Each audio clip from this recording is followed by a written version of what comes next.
실제로 이 교회사를 보면 요한계시록 해석하다가 이단으로 빠진 집단이 무수히 많습니다. 그들이 왜 그런 실수를 저질렀는가? 그리고 우리는 그런 실수를 저지르면 안 되겠죠. 그들은 뭐가 문제였는가? 이런 걸 같이 나누면서 우리가 이 마지막 때를 한번 가늠하는 시간을 갖겠습니다. 여러분들 요한계시록 해석할 때 원칙이 있습니다. 어떤 원칙이냐면 첫 번째 원칙은 먼 훗날의 예언은 미리 해석해 주지 않으면 해석하기 어렵습니다. 하나님이 해석해 주셔야지 우리가 알게 되는 거지, 해석해 주지 않은 상태에서 우리가 함부로 해석하면 안 됩니다. 왜 그럴까요? 왜 그러냐면 이 인류의 문화는 끊임없이 발전합니다. 기술이 발전하기 때문에 2000년 전의 사람들에게 헬리콥터와 로켓과 뭐 이런 탱크 이런 걸 얘기하면 알아듣겠습니까? 못 알아듣겠습니까? 못 알아듣죠? 그건 얘기 하나만 안 합니다. 그래서 실제로 그 예언이라는 것을 2000년 전 사람이 막 자기가 해석하려고 몸부림을 쳐도 그 사람들이 컴퓨터를 어떻게 상상합니까? 못하죠. 그런데 어떻게 해석할 수 있어요? 그러면 해석 자체가 안 됩니다. 그래서 그냥 그 예언이라는 게 뭡니까? 예언은 그래서 미리 하나님이 얘기하지 않는 한 예언은 그냥 우리가 기억하고 있는 상태로 진행되는 것밖에 없어요. 두 번째는 예언의 특징은 때가 가까우면 점점 명확해집니다. 예언은 때가 가까우면 명확해집니다. 왜냐? 때가 가까우면 그만큼 문화와 기술과 그런 게 그 예언에 가까워지지 않습니까? 그래서 우리가 점점 알게 되죠. 또 하나, 예언의 목적을 여러분이 잊어버리면 안 되는데, 예언의 목적은 우리 인간이 청기누설이라 그러죠. 미리 알아갖고 자기가 먼 미래를 알 수 있도록 만들기 위한 게 아니에요. 인간을 위대하게 만들기 위한 게 아닙니다. 예언의 목적이 뭡니까? 하나님의 살아계심을 깨닫게 하기 위함이에요. 하나님이 살아계신 하나님이십니다. 그래서 여러분들 그 하나님이 이 우상들에게 도전했어요. 야, 너희가 진짜 하나님이면 한번 미래를 말해봐라 그랬어요. 그래서 여러분들 미래를 말해봐라. 그 미래를 말해봐라 그랬을 때 그 미래를 못 말하는 사람들 있죠. 여러분들 실제로 그 점쟁이나 무당들이 미래를 말하는 것 같죠. 얼핏 보면. 근데 여러분들 거기 속으면 안 됩니다. 실제로 여러분들 진짜 그들이 200년 후에 미래를 말한다면 그건 하나님께로부터 온 사람이에요. 근데 대부분 보면 엉터리입니다. 얼마나 엉터리인지 몰라요. 근데 하나님은 이렇게 도전하십니다. 하나님께서 이사야서 41장 21절에 이렇게 말합니다. 나 여호와가 말하노니 너희 우상들은 소송하라. 야곱의 왕이 말하노니 너희든 확실한 증거를 보이라. 장차 당할 일을 우리에게 진술하라. 또 이전 일이 어떠한 것도 알게 하라. 우리가 마음에 두고 그 결말을 알아보리라. 혹 앞으로 올 일을 듣게 하며 뒤에 올 일을 알게 하라. 그래야만 너희가 신들인 줄 우리가 알리라 그랬어요. 여러분들, 하나님이 말씀하시는 예언은요 수백 년 후까지 연결이 되어 있습니다. 제가 전에 69일 해가지고 여러분하고 한번 나눈 적 있잖아요. 하루가 안 틀리잖아. 하루가. 하나님께서 얼마나 정확하시고 놀라우신 분인지 몰라요. 여러분들, 그래서 하나님의 예언은 아주 놀랍습니다. 근데 그 하나님의 예언은요 미리 예언하면 아무리 연구해도 해석이 잘 안 돼요. 예를 들면 여러분들 이사야가 이런 예언을 했습니다. 한 100년 전에 고레스야, 네가 내가 보낸 종이다. 네가 내 백성을 이렇게 세우겠다는 거예요. 근데 이 고레스를 아무리 해석을 해도 해석이 안 돼요. 그 고레스가 누군지 어떻게 알겠어요? 근데 놀라우게 바벨론으로 포로로 끌려간 다음에 고레스란 왕이 나타난 거야. 그러더니 그 고레스란 왕이 이스라엘 백성들을 정말 돌려보낸 거예요. 그러면 어떻게 돼요? 이 예언이 명쾌해지죠. 그 이전까지는 고레스가 누구를 왕을 의미하는지 메시아를 의미하는지 누군지를 몰랐어. 근데 정말 그 이사야가 고레스가 내 백성을 돌아오게 할 것이라 그러는데 그게 누군지 몰랐는데 고레스가 정말 나타나니까 야, 이게 이렇게 돌아가는 거구나. 진짜 고레스가 백성들을 돌려보내는 거예요. 그러면 어때요? 그건 우연일까요? 어떻게 그냥 때려잡은 고랬을까요? 아니면 진짜 하나님이 말씀하신 고랬을까요? 예? 근데 여러분들 우리는 성경에서 이 성경에 있는 말씀들을 어떻게 봐야 되냐? 이런 해석 원칙들을 잊어버리면 안 됩니다. 여기 보니까 예언은 성취 이후에는 명쾌해져요.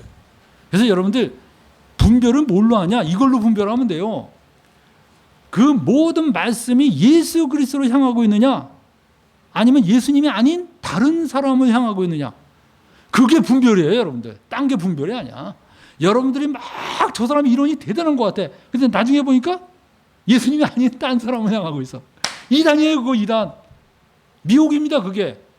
마귀는요, 여러분들이 아무리 교회에서 봉사하고 11조하고 뭐 자기 몸을 부사르게 내어줄지라도 마귀 겁내지 않아요. 여러분들의 눈이 예수님이 아닌 다른 존재를 향하는 순간에 마귀는 옳거니 얼마든지 네가 일하고 봉사하고 얼마든지 해라. 네가 하는 일은 다 나한테 유익하다 그래요, 마귀가. 여러분들 그래서 모든 이단들이 뭡니까? 예수님을 이용해서 접근한 다음에 누굴 쳐다보게 해요? 누굴 쳐다보게 합니까? 예? 교주를 쳐다보게 하잖아. 그게 미혹이에요, 여러분들. 그 미혹을 여러분이 정말 예수의 이름으로 물리칠 때 살아남는 겁니다. 그래서 여러분들 예언은 우리가 분별은 뭘로 하느냐? 예수님으로 하는 거예요. 말씀으로 하는 게 아니야. 어떤 사람 말씀으로 해야죠. 근데 말씀은 이단도 말씀 가지고 떠드는데 뭘로 분별하냐? 예수 그리스도로 분별하라 이거예요. 예수님을 향하고 있느냐? 아니냐? 생각해 보세요. 예수님은 우리 죄를 위해서 십자가 달려 죽으셨어요. 부활하셨어. 교주가 우리를 위해서 죽었습니까? 예수님은 우리를 위해서 모든 걸 다 주셨어. 교주는 사람들한테 모든 걸 가르쳐서 자기는 얼마나 부자로 살아. 그 교인들은 그렇게 어렵게 사는데 근데도 그냥 죽을둥살둥 따라가는 거예요. 이 기가 막힌 거야. 그래서 우린 예수 그리스도로 분별하라는 거예요. 분별은 여러분 그걸로 하는 겁니다. 그리고 여러분들 계시록의 예언은 때가 되면 점점 명확해지겠지만 그 이전에는 구체적인 시나리오를 구상할 수 없어요. 그래서 여러분들 우리는 어떻게 해야 될까요? 계시록을 볼 때 억지로 해석할 필요 없어요. 그냥 외우세요. 그냥 외우세요. 고레스가 누군지 모르지만 일단 외워두는 거야. 그러다가 때가 됐을 때 고레스가 나타나면 너구나 바로 이걸 깨닫는 거예요. 마찬가지로 요한계시록도요. 우리는 해석 안 돼도 일단 외워두세요. 그럼 때가 되면 하나님이 이걸 말씀하신 거구나 라는 걸 알게 되는 겁니다. 그래서 여러분들 성경에 뭐라고 했습니까? 이 계시록의 예언을 읽는 자와 그 가운데 기록된 것을 순종하는 자는 복이 있다. 지키는 자는 복이 있다 그랬어요. 그래서 여러분들 정말 우리가 하나님의 말씀을 지킨다는 게 뭐예요? 지킨다는 게 뭡니까? 예? 킵이 뭐죠? 킵? 마음에 다 간직하고 있는 거예요. 이 말씀을 지키는 자는 복이 있다 그랬어요. 그래서 여러분이 하나님의 예언을 이해가 안 된다고 해서 그냥 어디 누가 잘 해석해 주는 사람 없나? 그거 찾으러 다니지 마세요. 제가 여러분에게 계시록을 해석할 때 뭐 구체적으로 이번에 우크라이나 주목하고 보세요. 이런 거 안 할 겁니다. 그냥 있는 그대로 성경에 있는 말씀들을 가지고 마음속에 지키고 있으라는 거야. 때가 되면 알게 돼요. 이 계시록을 해석하는 사람이 세 팀이 있습니다. 하나는 뭐냐 하면 이 계시록의 예언들은 이미 요한 시대에 다 이루어지고 그 당시에 일어날 사건들을 다 말한 거기 때문에 역사적으로 끝났다. 이필재 교수라는 사람이 쓴 요한계시록에 보면 그런 식으로 해석을 해놓습니다.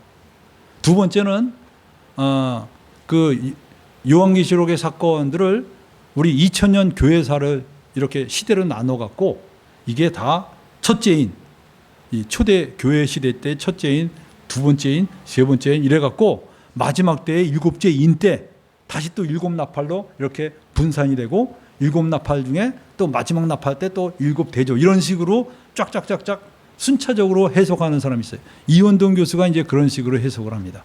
그래서 이원동 교수가 최근에 그 책을 한 3권 내놓은 거를 나한테 보내줬는데 내가 그거 읽어보니까 그런 식으로 또 해석을 했어요. 근데 저는 그렇게 해석을 안 합니다. 저는 일반적으로 정통적인 해석이 뭡니까? 때가 되면 갑자기 이 모든 것이 진행이 된다라고 해석을 합니다. 그렇게 해석이 여러 가지가 있어요. 근데 여러분이 제가 여러분에게 해석했다도 그걸 절대적으로 받아들이지 마세요. 그냥 참고로 저런 게 가능하겠구나 알아도 돼. 한 가지 분명한 거는 요한계시록의 예언은 절대 허튼 소리가 아니라는 겁니다. 그래서 여러분이 마음속에 새기고 알아둘 필요가 있습니다. 여러분들 보면 자, 요한계시록에 먼저 7인. 저는 이게 오늘 1시간에 다 안 되기 때문에 이거 2시간에 걸쳐서 지금 하려고 해요. 요한계시록 보면 제일 처음에 7인 재앙이 나옵니다. 이렇게 해서 나와요. 7인. 그 다음에 뭡니까? 7 나팔. 그 다음에 7 대접. 이 3가지 재앙이 순차적으로 나옵니다. 그런데 제가 보니까 이 7인과 7 나팔과 7 대접을 동시에 이렇게 놓을 수는 없을 것 같아요. 왜냐하면 내용이 다르거든요. 내용이 다르기 때문에 동시에 뭐 7인 때 7 나팔이 있고 또 재앙 대접이 있고 이게 아니라 이게 7 나팔이 7인이 끝나고 그 다음 7 나팔이 되고 그 다음 7 대접이 되는 게 아마 정상적인 순서다라고 생각이 됩니다. 그런데 7인 재앙이 어떤 식으로 되냐? 7인 재앙이 이렇게 시작됩니다. 7인 재앙이 처음에 흰말을 탄 자가 나타나요. 흰말을 탄 자가 어떤 일을 하느냐? 활을 가졌고 면류관을 받았는데 이기고 또 이기려고 한다는 거예요. 그러니까 이 사람이 누군지 몰라요. 근데 그냥 이건 제 견해입니다. 그냥 이제 제가 분명히 얘기했죠. 제 견해 틀릴 수도 있기 때문에 틀릴 수도 있다는 걸 전제로 아주 자유롭게 말을 하는 겁니다. 이기고 또 이기려 한다는 이 말이 미래에 올 어떤 그 제국주의 있죠. 온 세계를 뭔가 지배하려고 하는 어떤 세력이라는 생각이 들어요. 그래서 그 사람이 모든 사람을 자기 지배하에 넣기 위해서 계속 어떤 무엇을 하고 있는 거라고 생각이 됩니다. 그리고 두 번째는 붉은 말을 탄 자가 있죠. 붉은 말을 탄 자가 큰 칼을 받았는데 땅에서 화평을 제하여 버린다고 그랬어요. 그리고 서로 사람들을 죽이게 한다는 거예요. 저는 이것이 전쟁을 말할 수도 있고 아니면 이 세계를 지배하려는 사람이 거기에 대해서 반발하는 사람들에 대해서 아주 그 어떤 학살과 죽음을 일으키는 거일 수도 있다. 이렇게 봐요. 여기에서 무수히 많은 크리스찬들이 죽을 수 있다고 봅니다. 세 번째는 검은 말을 탄 자가 있는데 손에 저울을 가졌다 그러는데 이때는 기근이 일어나서 한 데나리온에 밀 한 대라고 그랬습니다. 여러분들 한 데나리온에 밀 한 대 그러니까 감이 안 잡히는데 여러분들 2리터짜리 음료수 물통 있죠? 그 물통의 반이 한 대입니다. 한 대.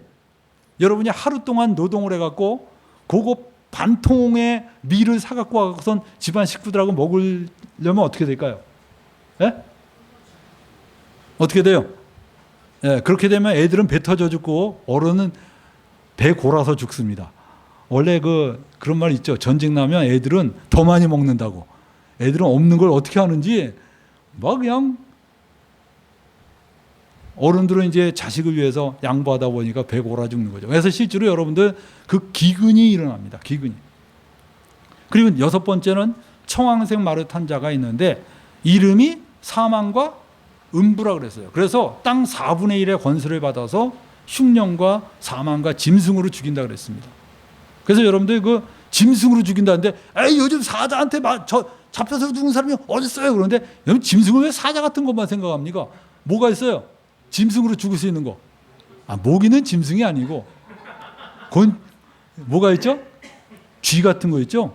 여러분들 옛날에 패스트가 뭐로 퍼졌습니까? 쥐로 퍼졌어요. 그 패스트나 이런 병들은 쥐나 아니면 아주 우리가 상상하지 못했던 그런 짐승, 이런 조그만 짐승들이 퍼뜨릴 수도 있습니다. 그래서 여러분들 실제로 이 짐승으로 죽인다. 그래서 이제 그 땅 4분의 1이니까 온 세계는 아닐 겁니다. 어느 한 지역일 거예요. 그 지역을 아주 무수히. 그래서 이것을 과거에 그 중세 때 패스트로 죽은 것을 이 넷째인이다라고 주장하는 사람들도 있어요.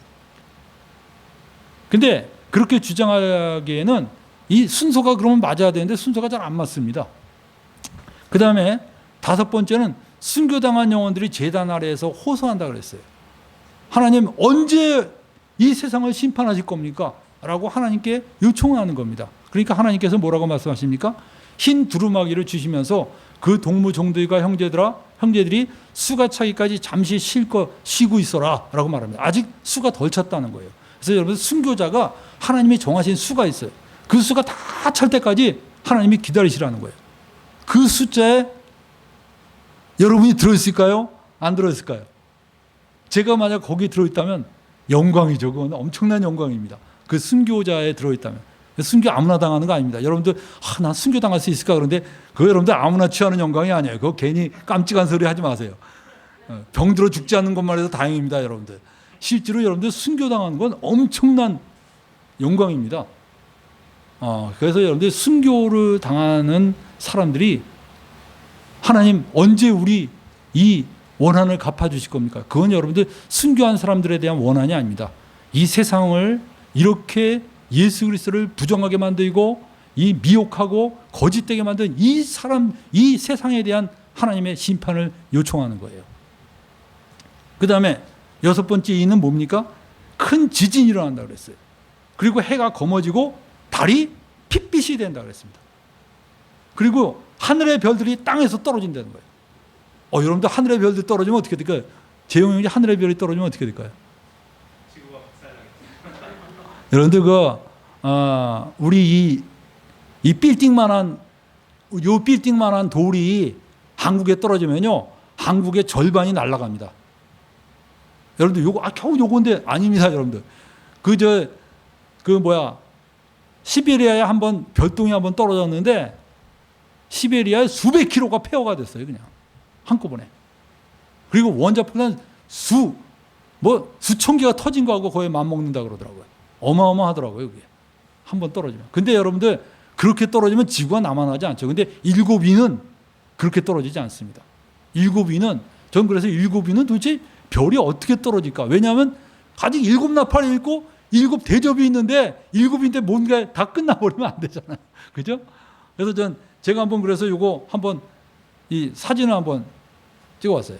이게 별똥별이 떨어지는데 비처럼 떨어졌는데 이게 1833년도에 별똥별 떨어진 모양이라 그래요.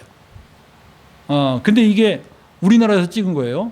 별똥별 하나 떨어지는 거죠. 이렇게 하나 떨어지는 거가 아니라 수만 개가 그냥 수십만 개가 한꺼번에 떨어져 봐요. 온 세계. 그러면 어떨까 느낌이? 예? 멋있다가 아니라 그 다음에 어떻게 돼요? 공포죠. 저렇게 몇 개가 떨어질 때가 아름답지 온 세상에 그냥 이게 다 떨어지면 공포입니다. 공포. 그렇게 말했어요. 하늘이 이렇게 또르륵 말려가는 것 같다는 거예요. 별똥별이 떨어지면서 하늘이 갑자기 없어져 버린 것처럼 느끼는 거예요. 그리고 또 뭐라 그러니까 해가 까매진다 그랬어요. 해가 까매진다는 건 뭘까? 이거 여러분들 해가 달이 가렸을 때 까매진 겁니다. 그래서 혹시 2017년도에 미국 오리곤주에서 찍은 계기이식인데 까매지죠. 근데 해가 까매진다는 게 뭘까? 해가 식지는 않겠죠. 식으면 다 죽지 뭐. 그게 아니라 해가 까매진다는 건 순간적으로 어떤 일이 일어난다는 거예요. 그게 계기이식으로 일어날지 뭐로 일어날지 모르지만 이렇게 가려지는 기가 막힌 일이 일어나죠. 그 다음에 또 뭐가 일어납니까? 달이 핏빛이 된다 그랬어요. 여러분들 이거 2019년도에 슈퍼 블라드 울프문이라고 그러죠. 아주 그냥 시뻘건 달이 딱 이렇게 떠 있어요. 근데 이 달이 핏빛이 된다. 이거보다 아마 더 빨간 달이 아마 뜨게 될 거예요. 그건 뭡니까? 우리에게 징조를 보여주시는 거예요. 징조를. 주님이 보여주시는 거야. 이것이 이렇게 일어날 것이다. 그래서 여러분들 우리는 6번째 인 때 바로 이 사건이 일어납니다. 그리고 지진이 일어나고 산과 섬이 제자리에서 옮겨진다고 그랬어요. 어마어마한 지진입니다. 그러면 굉장히 큰 지진이에요. 여러분들 이렇게 지진이 일어났을 때 성도들은 살아남을 수 있을까요? 성도들도 함께 죽을까요? 네? 어떻게 생각해? 은호 형제 어떻게 생각하세요? 성도들은 그래도 그 중에서 보호가 될까요? 아니면 죽을 때 같이 막 휩쓸려서 죽을까요? 네? 이 일곱인 때 굉장히 많은 크리스찬들도 죽을 거예요. 근데 왜 이때 죽는 것도 의미가 있냐? 그 뒤에 나오는 일곱 나팔은 너무나 성도들에게 끔찍한 사건입니다. 그때 당하는 그 핍박과 고난은 이루 말할 수가 없어요. 여러분들 제가 북한에 처음 공산주의가 시작됐을 때 그 크리스찬들이 잡혀 죽는 간증을 한번 본 적이 있어요. 이렇게 막 그냥 그 공산당들이 예수 믿는 사람들 다 그냥 샅샅이 뒤져내서 잡아 죽이는데 어느 날 그 동네에 몰래 예배드리고 있는 그 집단을 누가 고발하는 바람에 급습을 해서 잡았어요. 그러니까 거기에 보니까 그냥 아들 둘 데리고 있는 엄마, 그 다음에 뭐 한 열 몇 명 되는 사람인데 잡은 거야. 잡아서 예수님을 부정하면 안 믿겠다 그러면 풀어주고 그렇지 않으면 죽이겠다. 그랬더니 이 사람들이 하나같이 예수님을 그대로 믿겠다고 따르겠다는 거야. 그러니까 그냥 다 이렇게 죽이는데 애들 2명 있죠. 애들 2명. 아들 2명을 큰 아이를 먼저 죽였어요. 10대 아이를 목매달아서 죽였어요. 두 번째 아이는 그 아주 어린 애야. 걔가 죽을 때 엄마 나 무서워 그러니까 그 엄마가 뭐랬는지 알아요? 아들아, 조금 있으면 우리가 주님 품에 있을 거야. 엄마하고 같이 천국에서 만나자. 야, 여러분들 자식한테 그럴 수 있어요, 없어요? 예? 그러면서 그 아들이 엄마 알았어. 그러면 엄마 나 기도해줘 이러고서 애가 몸 매달아 죽었어. 그러니까 그냥 공산당들이 치를 떨어져. 지독한 놈들. 맨 나중에 목사는 어떻게 죽였는지 아세요? 목사는 네가 제일 나쁜 놈이다 그래갖고선 불도저 있죠, 불도저로 그냥 확 깔아주면 죽으니까 천천히 깔아서 죽였어. 그래서 불도저가 굴러가면서 발끝에서부터 서서히 굴러간 거예요. 그러니까 이 목사가 너무 아프니까 막 비명 지르다가 무릎팍까지 깔렸을 때 그때부터 찬양을 부르기 시작했대요. 막 하나님께 찬양을 부르다가 죽었대. 지독한 사람들이야. 그럴 때 불도저에 깔리면서 찬양할 수 있는 사람 손 들어보세요. 네? 여러분들 그렇게 죽는 것보다 미리 병들어서 죽는 게 좋겠다라고 생각하시는 분 손 들어보세요. 야, 그렇게 죽는 것보다 차라리 재난 일었을 때 한꺼번에 홀라당해서 죽는 게 낫겠다 하는 사람 손 들어보세요. 거 봐. 그래서 여러분들 일곱인 때 수두룩하게 성도들이 죽을 수 있다니까요. 저는 그래서 이건 제 견해인데 일곱인 때 이 여섯 번째 인 후에 일곱 번째 인 사이에 천사가 돌아다니면서 이마에 다 이거 찍으라 그래요. 이마에 이거 다 찍어서 입 맞은 사람들 14만 4천 명 나오죠. 14만 4천 명을 찍을 때까지 기다리라 그럽니다. 전 최근에 그 신천지가 14만 4천 너무 웃기더라고요. 아니 그 유대인도 아니고 거기 유대인들 14만 4천 명이거든. 이거 유대인도 아니고 한국인들 14만 4천 명을 이건 무슨 농담 따먹게 하는 겁니까? 14만 4천 명은 유대인 아니면 전 세계 사람들을 상징하고 있어요. 근데 웬 요한계시록에 14만 4천 명이 한국인이냐고. 그거 말이 돼요? 말이 됩니까? 안 됩니까? 예? 근데 그걸 믿고 있어. 황당한 거지 진짜. 이런 기가 막힌 게 어디 있어요? 요한계시록의 14만 4천 명은요 절대 한국인이 아니에요. 그거 거기는 저는 둘 중에 하나입니다. 이스라엘 백성들 르우벤 지파에서 12,000이요, 갓 지파에서 12,000이요, 그 다음에 유다 지파에서 12,000이요. 그래서 14만 4천인데 저는 그게 정말 유대인들을 말하느냐, 유대인들 말하는 것 같지가 않아요. 왜 그러냐? 거기서 말하는 12지파에 단지파가 빠져 있습니다. 단지파가 빠져 있어요. 근데 이스라엘에 왜 단지파가 빠졌냐? 근데 에스겔서에 보면 마지막 때에 이스라엘의 지파 중에 보면 단지파가 있어. 차이가 있어요. 둘 중에 하나 틀린 거야. 에스겔이 틀렸던가? 요한계시록이 틀렸던가? 근데 저는 오히려 이 틀린 게 너무 감사해요. 이 틀린 게 뭐르냐냐? 에스겔에서 말하는 그 이스라엘은 진짜 이스라엘 사람들의 지파를 갈라놓은 거지만 요한계시록에서 말하는 지파는 온 세계 사람들을 지칭하는 거다라고 저는 봅니다. 왜 그러냐? 왜 그러냐면 우리는 이스라엘이라는 이 나라를 이게 본체라고 생각하는데 실제로는 이스라엘의 성전이 어디에 있는 걸 본받은 거예요. 히브리서에 보면 하늘에 있는 성전을 보고 하늘의 성막을 보고 이 땅의 성막을 만들었다 그랬어요. 그러니까 이게 실체야. 이 땅에 있는 게 그림자고. 그렇다면 실제적인 이스라엘은 뭐냐? 바로 하늘에 있는 하나님 나라가 이스라엘의 실체예요. 그러면 이 땅에 있는 이스라엘은 이것에 대한 그림자예요. 그렇기 때문에 이 그림자와 실체의 관계가 계속 지속이 됩니다. 그렇기 때문에 우리가 그 새 예루살렘을 보면 요한계시록 보면 새 예루살렘 성이 내려오는데 그건 다음 주에 얘기할 겁니다. 새 예루살렘이 내려오는데 그 새 예루살렘에 12문이 있는데 그 12문의 이름이 이스라엘 12지파의 이름이 있다 그랬어요. 근데 거기에 만국 백성이 들어가요. 그거 뭘 의미합니까? 만국 백성이 들어간다는 건. 그래서 이스라엘 12지파만 들어오는 게 아니야. 그 새 예루살렘에. 그럼 그 12문의 12지파는 뭘 의미할까요? 예? 그것은 모든 나라의 각자 다른 그 나라와 민족과 언어를 가진 사람들이 사방에서 온다는 것을 하나님이 비유적으로 보여주신 거예요. 그렇다면 14만 4천은 뭐냐? 바로 이런 비유적인 겁니다. 그러면 14만 4천은 뭐냐 또? 왜 또 14만 4천이냐? 얼마 전에 제가 신천지가 14만 4천이라고 그랬는데 14만 4천이 넘었나 봐 거기. 그러니까 당황을 한 거예요 이 사람들이. 아니 한국 사람만 14만 4천 명이 넘으면 어떻게 됩니까? 이건 뭐 다른 나라 사람은 거기 들어가지도 못해. 이 기가 막힌 사건이야. 그러니까 어떻게 돼요? 나중에 막 그 다음엔 개조를 하는 거죠. 그리고 특별한 사람만 거기다 집어넣는 거예요. 거기에 들어가려고 또 애를 씁니다. 참 너무나 안타깝죠. 근데 여러분들 그 14만 4천은 거기만 말하는 게 아니고 실제로 그 12라는 숫자가 하나님의 그 선택받은 백성의 숫자예요. 야곱의 아들이 몇 명이죠? 12명이에요. 그리고 몇 지파입니까? 12지파예요. 예수님의 제자가 몇 명이죠? 12명입니다. 근데 예수님이 12지파, 12명을 뽑을 때 각 지파에 하나씩 뽑았어요? 그냥 확 뽑았어요?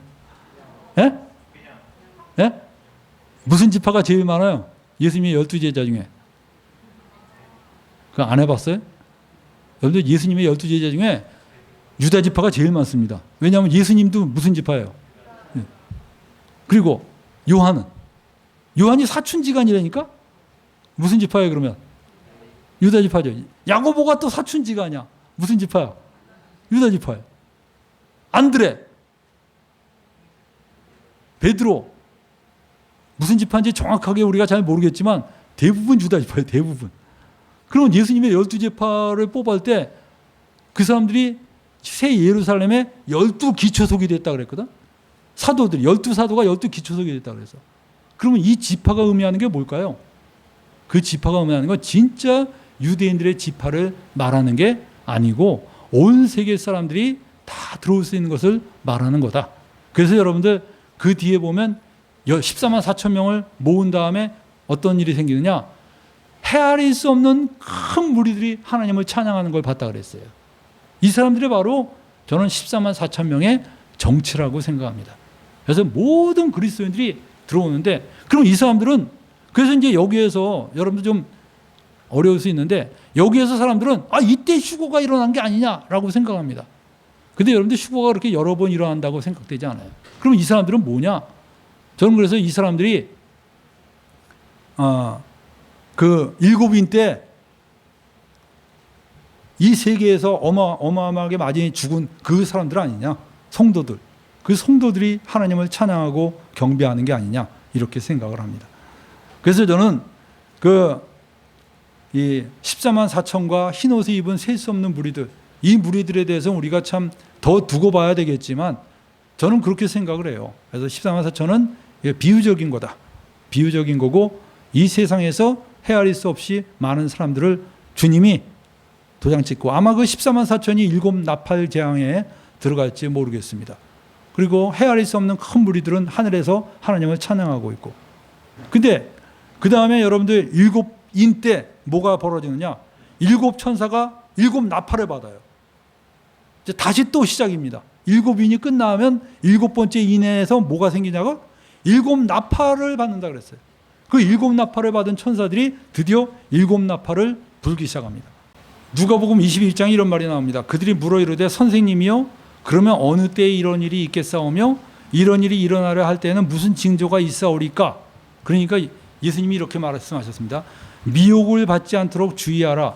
많은 사람이 내 이름으로 와서 이르되 내가 그라 라고 말하면서 때가 가까이 왔다 하겠으나 그를 따르지 말라 그랬어요. 그러니까 내가 바로 그 너희가 기다렸던 메시아다라고 말하는 사람을 따르지 마라. 따르지 말라 그랬어요. 절대 따르지 마세요, 여러분. 그러나 9절에 뭐라 그랬습니까? 난리와 소요의 소문을 들을 때 두려워하지 말라.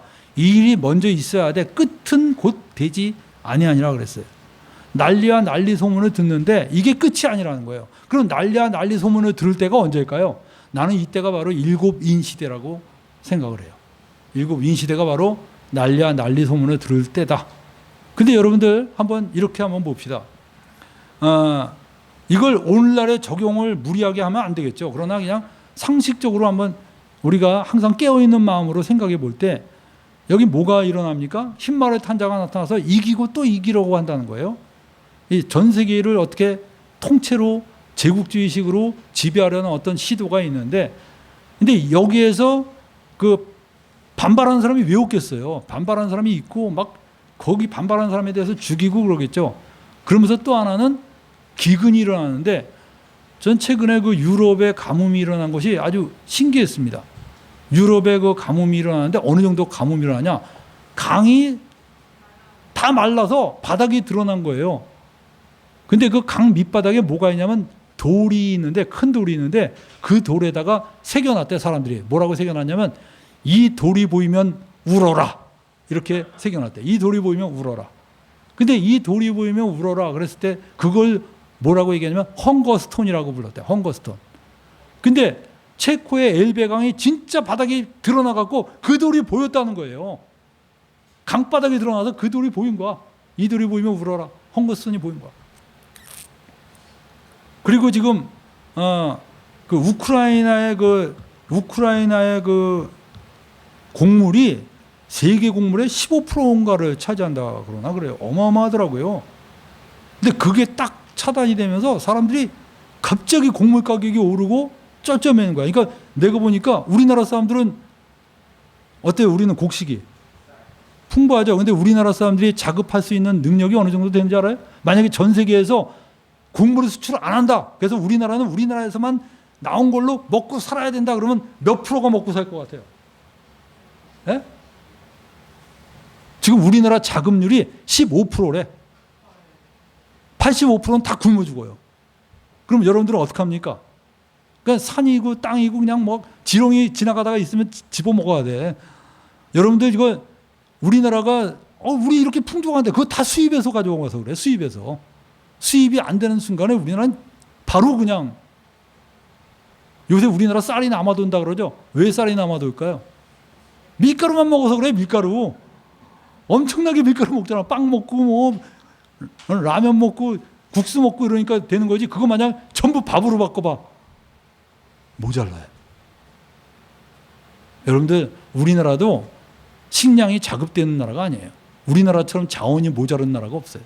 우리나라가 만약에 전쟁이 나서 세계적으로 어려움 생겨서 수입이 안 된다 하는 순간에 우리는 다 같이 모여서 여기서 그냥 그 하나님의 나팔소리 천지신동할 때 부르면서 금식하다가 그냥 가는 게 낫습니다.